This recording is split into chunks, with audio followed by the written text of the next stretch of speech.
Last year, you got a raise, maybe 5%, maybe 10. Your manager congratulated you. You felt good about it, validated even. A few months later, something strange happened. The grocery bill went up, rent went up, gas went up. And somehow, despite that raise, your budget feels just as tight as it did before. So you start asking the question everyone eventually asks, didn't I just get a raise? Where did the money go? The answer people usually give you is inflation, and that's true. But it's not the whole truth. It's the surface-level explanation that stops you from asking the real question.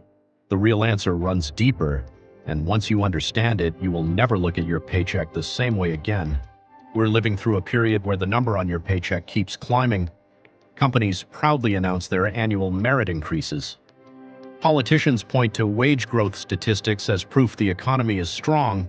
Technically, none of that is false, but there's one number that almost never makes the headline: purchasing power. Not what your paycheck says, what your paycheck can actually buy. That gap between the number on the page and what it's worth in the real world is where your income quietly disappears. This isn't a fringe theory. Economists have a name for the psychological trap that hides it: money illusion.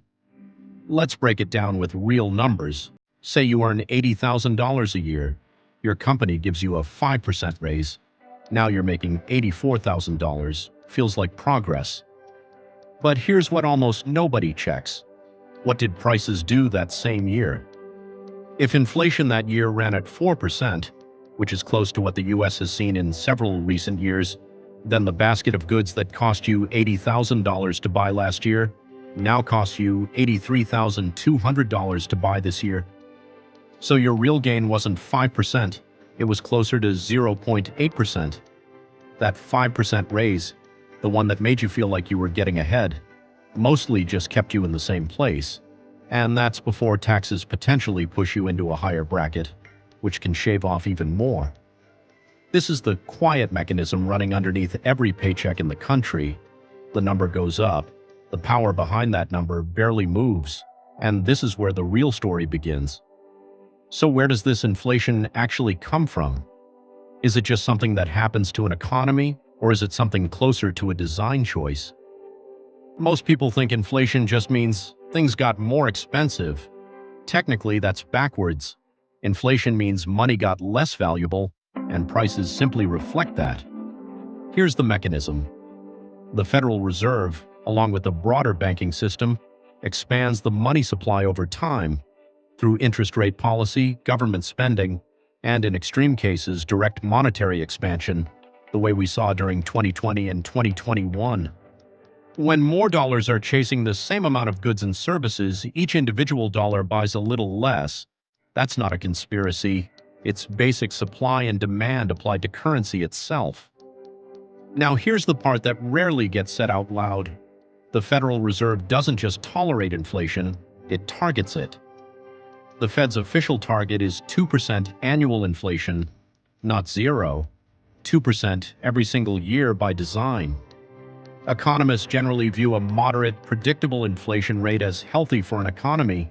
It encourages spending over hoarding, and it keeps the wheels of commerce turning. But there's a quiet side effect baked into that design. Every year your money is intended to lose a small amount of value. That's not a bug in the system, that's a feature of it. And your raise operates inside that exact system. If your company's raise doesn't outpace inflation, which happens more often than people realize, your real wage, your actual purchasing power, shrinks even while the number on your pay stub grows. Here's where the contrast gets interesting. Every year, business headlines report the average salary increase across corporate America: 3%, 4%. In a strong labor market, maybe 6%. Those numbers get press coverage, they build confidence. What almost never makes the headline is real wage growth, the inflation-adjusted number.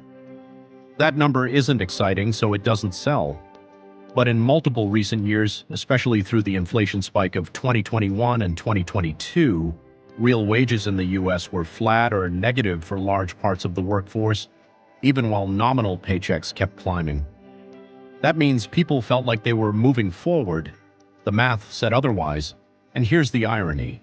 The more someone celebrates a raise without checking it against inflation, the more thoroughly they've fallen for the illusion. The company feels generous. The employee feels rewarded. And yet actual purchasing power for either side hasn't necessarily moved at all. This is money illusion, and behavioral economists have documented it for decades. The human brain is wired to notice the nominal number, the one printed on the screen, not the real value behind it. That's why a 5% raise feels like a win, even when its true impact is closer to zero. Step back, and this isn't just a story about individual paychecks. It's a pattern running through the entire economy. As long as wages keep pace with or outrun inflation, people can maintain their lifestyle, build savings, and invest for the future. But when wages consistently lag behind inflation, which has been the case for large segments of the American workforce across multiple decades, something slower and quieter starts happening. People earn more and save less. Credit card balances creep up. The gap between lifestyle costs and real inflation squeezes from both sides.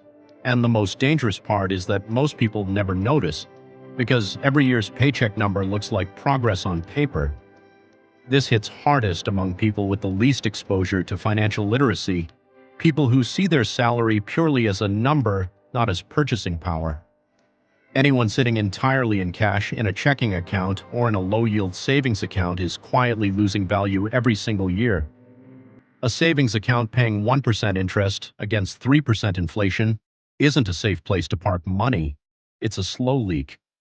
That's why people who understand this space repeat one phrase constantly: cash feels safe, but it isn't safe.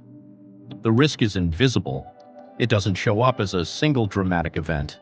It shows up as a slow erosion, 1 year at a time.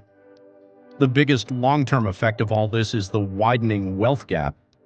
People who treat their income purely as a paycheck watch their purchasing power erode year after year.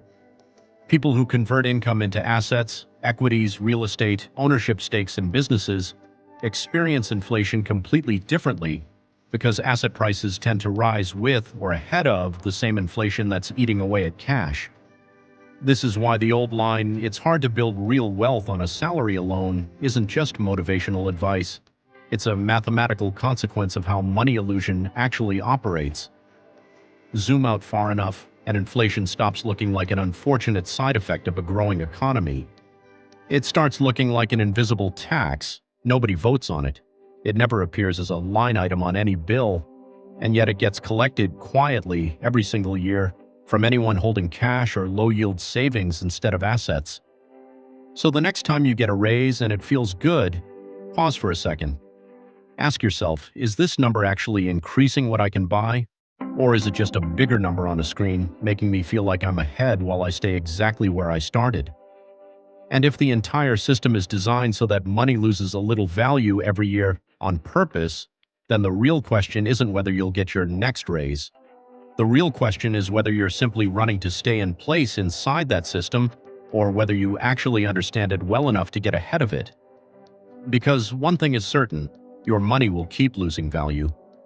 The only open question is whether you'll have positioned yourself against that before it happens or after.